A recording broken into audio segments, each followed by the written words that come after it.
GGRC. Hey everybody, welcome to another E3 2019 trailer reaction from me, RC, here on GGRC. By the way, my sleepy co-host still here, still hanging out a day later, still sleeping through all of the press conferences and trailers here. So today we're going to be taking a look at Vampire the Masquerade Bloodlines 2. Now, Vampire the Masquerade is it's a game that I've been familiar with for a very long time because the first one came out a long time ago, but it's a game that I've never actually played. However, what I can say about 2 is that this looks pretty awesome. I love the whole idea of this game, the idea that you are a very recently turned vampire and you're being taught how to be a vampire. This is, it's not a new premise or anything like that. This is something that's been done in movies and comics and stuff throughout the years.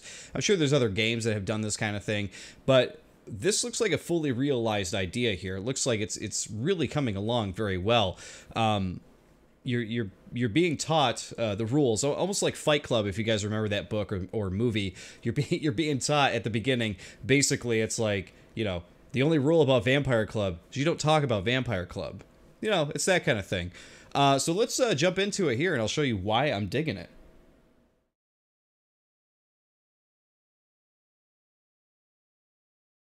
All right, jump back to the beginning, and here we go.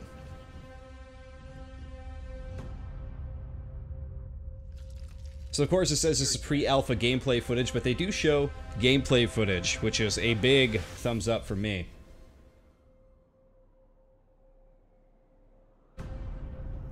A city run on blood.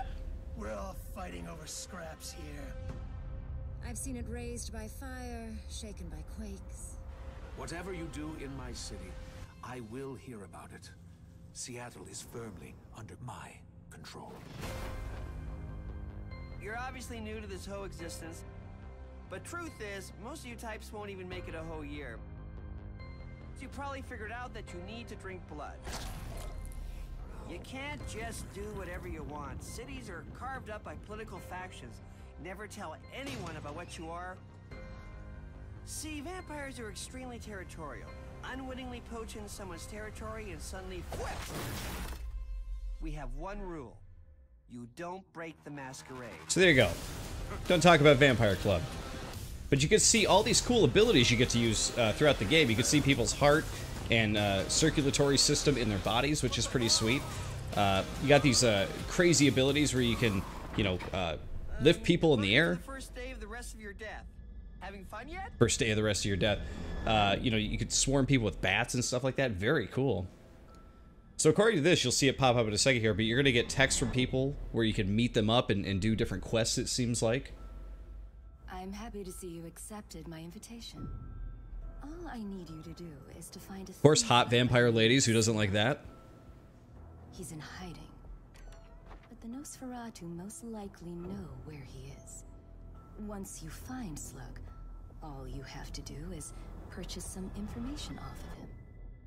Feel free to use whatever methods are needed to get him to comply.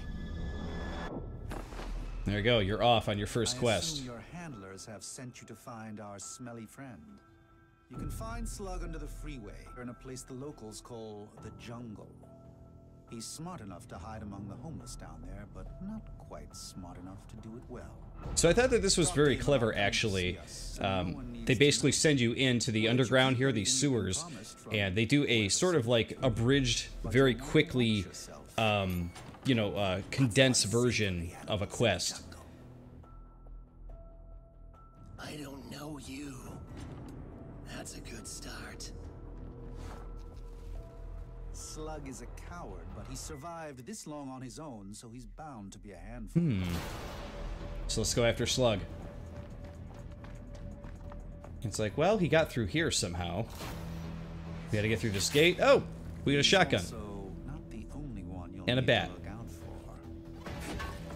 They beat up the bad guys. There you go. There's that cool ability where you can lift people up in the air. You get to use your shotgun on baddies.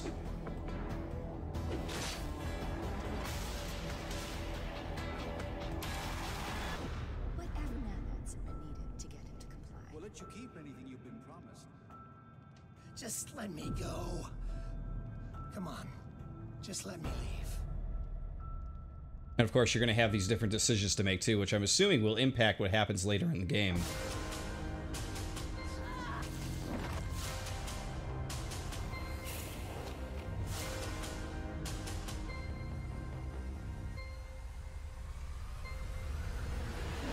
Whoa.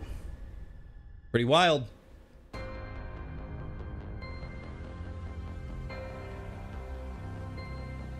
So there we go. There is the trailer for Vampire the Masquerade Bloodlines 2. Obviously, this is not a newly announced game. This is not a game that was just like, hey, this came out of the blue. This is a game that people have known about for a while. But I gotta say that this looks very, very promising for what we're seeing here. This nice, almost like 5-minute trailer here really shows off a good chunk of what to expect in the game. And I don't know, you guys will have to comment and let me know if this seems similar to the original game. As I said, I haven't played it before. But I am really enjoying what I'm seeing here in this trailer. This looks like a really, really cool game. I love the concept of you having to, keep the secret that you're a vampire from everybody. So who knows? You're going to be working with other vampires, probably humans. Whatever that slug guy was, he like a goblin or something? I don't know what he was.